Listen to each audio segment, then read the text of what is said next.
thing that keeps these religions together is fear. They teach you by way of fear. They make you afraid to not to believe in these religions. And this is wrong. Also, I mentioned to you that that little voice inside of you is your personal creator that you are in contact with 24 hours a day, 365 days a year, 7 days a week. Okay? Now, what happens is that since man have created a religion and not your creator didn't give you a religion, your creator gave you an indwelling spirituality. But man created a religion, and also with every religion there's God attached to it. Okay, every religion has a God.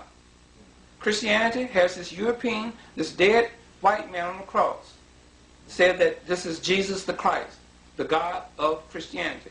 And they teach these people that this is God, period. That this God, this European image, is synonymous with the Creator. Totally incorrect.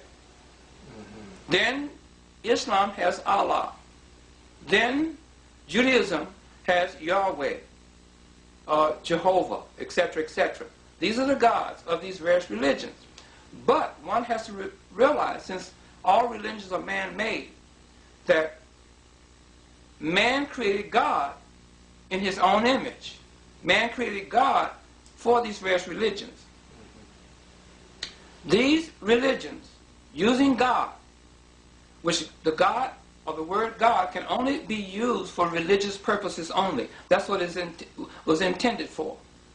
Now, what happens to an individual who embraces a religion is that they entice that human being to come outside of them, of their spiritual power, of their indwelling spirituality that their Creator gave them at the time of their birth, to come outside of that, and what they give you in its place of your indwelling spirituality and your Creator, in other words, it disconnects you from your Creator, that they give you God in its place.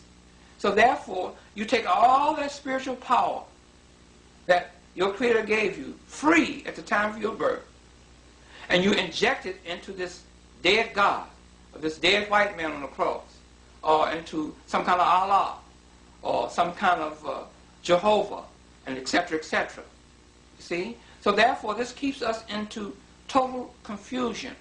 We can never find our way back to our ancestral roots and our ancestors as being the great people that they are, the ancient Egyptians. We have to go and find our way back to ancient Egypt. That's what we have to do. No place, no other country in Africa will give us back our greatness, but the culture, the civilization that was created in Egypt during the time of antiquity by an African people that is known to us today as the ancient Egyptians. Brother Williams, Brother Walter, you said that that Egypt is the only historical place in Africa that will give us back the full understanding of our history and our greatness and our impact to the rest of the world. But perhaps you will define for us what encompassed Egypt. When we say Egypt, what location, what territory are we talking about? What people are we talking about? Well, you see, you have to go back into the time of antiquity. The term antiquity means ancient times. And you go back and look at your world map, and you look and find in the continent of Africa the country called Egypt. That was all part of it.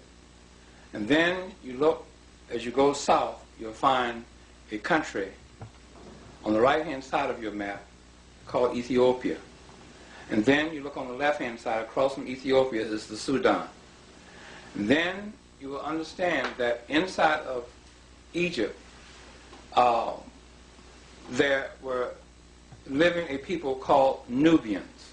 So what I'm saying is that the Nubians, the ancient Egyptians, the Ethiopian, the Sudanese who lived in the Sudan are all one and the same, simply because they made up what is known as the Nile Valley civilization. The ancient Egyptian had an ancient Egyptian African Commonwealth. And under that umbrella of the Commonwealth of ancient Egypt encompass these land areas, these geographical land areas that I just mentioned to you just a moment ago, that created the existence of the Nile Valley civilization. I'd like to ask you as a beginning point, because I think that this is going to be a very exciting and explosive exploration. We're talking about history. But you just laid out for me history. When history began, who wrote history, how it evolved. And I'd like for you to go through that whole process again, because we're not going to understand what you're talking about as we proceed unless we first get a deep understanding of what we mean by history, when it begins, who wrote it, who established it, what did they encompass, and how they did it. Okay. First place, you have to go back and understand that the ancient Egyptians were the only people during the time of antiquity that had invented a writing form.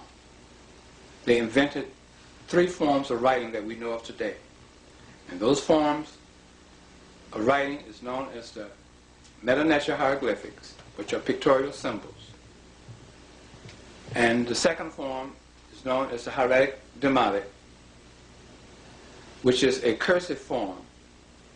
And the third is the phonetic writing, or the printed form, called the phonetic script. Sometimes it's misnomer and called the Phoenician script. There's no such thing as a Phoenician, because Phoenicians leads you back to the Canaanites and the Israelites, and that leads you back to Bible literature, and you cannot use the Bible to establish any form of history. Mm-hmm. Okay, in fact, I take the Bible in my lectures and throw it in the garbage can because it's historically worthless. Mm-hmm. So we have to go back to the people who created writing as a form or as a discipline. And the people that created writing is known to us today in history as the ancient Egyptians. Mm-hmm. They were the only people that were literate during the time of antiquity. No other races of people, no place on planet Earth had a form of writing. They were illiterate, including the Greeks and the Romans. There's never been an institution that ever came out of Greece during the time of antiquity. So rule the Greeks out of being a literate people. Okay? All writing forms came from one source, the ancient Egyptians. And like I said before, they created these 3 forms of writing. And the hieratic script, which is a cursive form, is the cursive form of the phonetic printed form. Okay? So you have to understand that. Now, the ancient Egyptians did not write a history of themselves. The people during the time of antiquity never wrote a history of themselves.